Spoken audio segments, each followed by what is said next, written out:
সাদিয়ার লাইগা মইরা কি লাভ? বেটা মানুষ পয়সা থাকলে আবার সাদিয়া পাইবেন, নতুন সাদিয়া পাইবেন। সাহেব যখন আমার সাথে কথা বলতেছিল ব্যথা অনেক চিৎকার করতেছিল।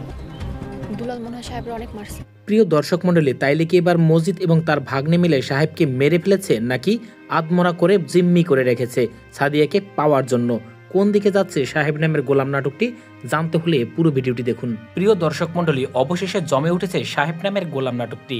যারা বহুদিন ধরে এই নাটকটি দেখছেন তারা অবশ্যই জানতে উদগ্রীব হয়ে আছেন আগামী পর্বে কি হতে চলেছে।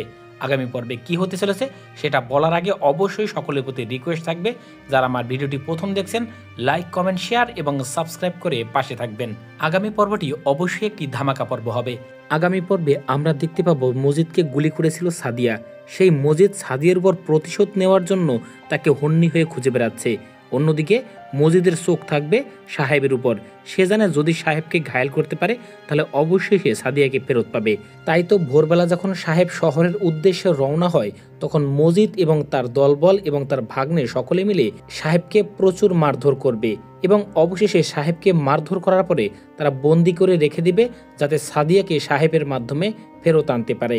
সাদিয়া যখন শুনবে সাহেবকে বন্দি করে রেখেছে তখনই হয়তো সাদিয়া সাহেবকে বাঁচাতে মজিদের কাছে ধরা দিবে। সবশেষ হয়তো পুলিশের এসআই মিন্টুর সহযোগিতায় সাহেব এবং সাদিয়া প্রাণে বেঁচে ফিরবে। প্রিয় দর্শক মণ্ডলী, এই নাটকটি এবং আমাদের ভিডিওগুলো আপনাদের কেমন লাগে অবশ্যই কমেন্টস করে জানাবেন। আর সাহেব নামের গোলাম নাটকটি প্রকাশিত হয় ঈগল ইসলামিক ইউটিউব চ্যানেলে। আপনাদের কথা ভেবেই এই নাটকের শুটিংয়ের কাজ দ্রুত গতিতে চলমান রয়েছে। চলমান পর্বের পরের পর্বটি ঠিক 3 দিন পরে বিকেল 3টা 30 মিনিটে পাওয়া যাবে। আর নাটক সম্পর্কিত সব ধরনের আপডেট জানতে আমাদের পাশে থাকুন। সবাই ভালো থাকুন, সুস্থ থাকুন।